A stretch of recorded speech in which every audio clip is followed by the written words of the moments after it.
Hello there folks, I'm Dan Brown from a sort of interesting life.com. You're joining me on board good old narrowboat Tilly for the final episode of series 1 of Dan's Ultimate Boat Basics. If you haven't seen the other episodes then don't worry, they're not in any particular order, so feel free to continue watching this one. Go on. So for the last episode I thought that we would look at one of the big questions and finally settle it once and for all. Which is better, marina life or life continuously cruising?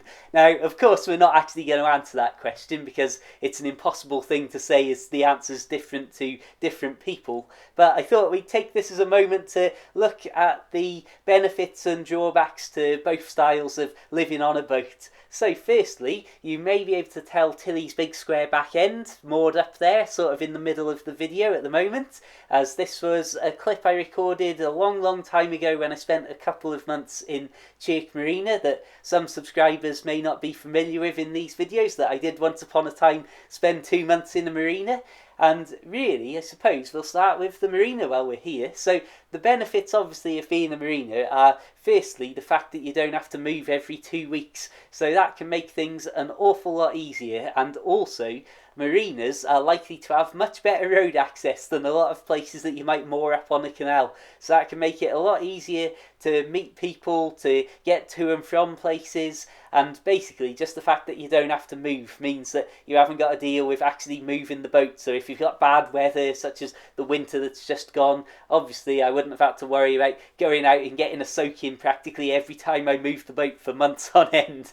So there's a lot of things to be said about not moving the boat being something that makes it a lot simpler and a lot easier. But also, having this fixed place means it's a lot easier, obviously, to get deliveries and for, well, like I say, for people to actually find you and for you to go out. And, for example, just behind where I'm filming this from is the car park for people with boats to park their cars in, as you would imagine with a car park.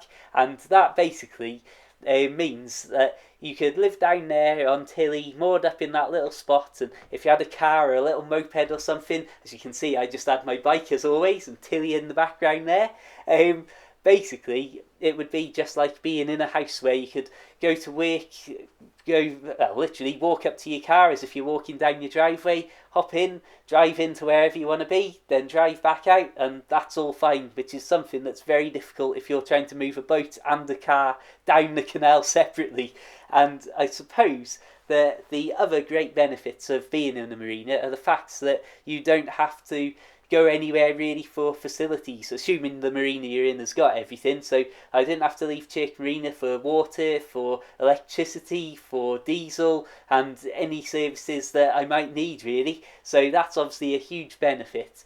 But the big drawback is that it actually costs money, and depending on, in Chirk it's a per foot basis, but there's some marinas and some places that you have to have basically one mooring and one sort of berth of a boat. No matter how big your boat is, you might have to have like a 50-foot space that they just charge one single price, which is what the situation with the linear moorings down at Maysbury that the Canal and River Trust run. They're all based on, basically you have to buy one big stretch. I couldn't just have the 30-foot for Tilly. So that's something to always consider. But the reason that I love being out on the canal is just all of this that you're seeing now. Just all of these great places. I mean, scenery like this on the doorstep, day after day, and like I say, you can change it whenever you want and all the rest of it, and it's not costing you anything more than your boat licence unless you have a winter mooring or something like that along with it.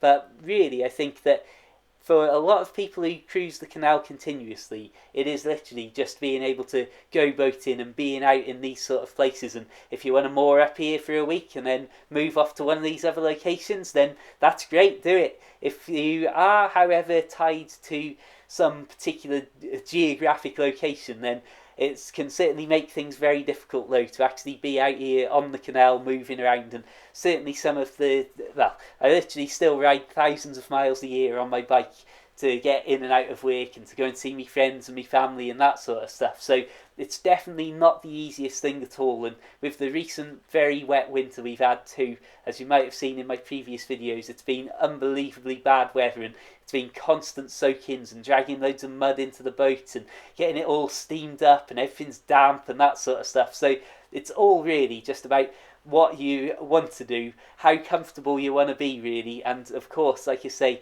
it's definitely at the moment for me just about being young and fit enough to do all this wandering around and biking everywhere. I can get away with it, and I'm absolutely loving going off exploring down all these country lanes as part of my cycle to work and stuff. Whereas if I was in a marina, I could make things an awful lot easier for myself, but a little bit more expensive too. So I hope that's given you some things to think about. It's like I say, it's not a definite yes or no answer. It's just not that sort of a question. But I just wanted to talk about it and round out this video series. I hope you've enjoyed Dan's Ultimate Boat Basics Series 1. It'll be returning sometime in the future with more Ultimate Boat Basics. But until the next time, please do consider subscribing and checking out the hundreds of other boating videos on this YouTube channel. Feel free as well, if you're really interested and if you've enjoyed these videos, to check out my short Boat Life Kindle books. You'll find links to those in the description below, along with all sorts of other boaty links. But until the next time, thanks so much for watching and tuning into this series. Keep it boat worthy, have an absolutely fantastic day, and of course, farewell.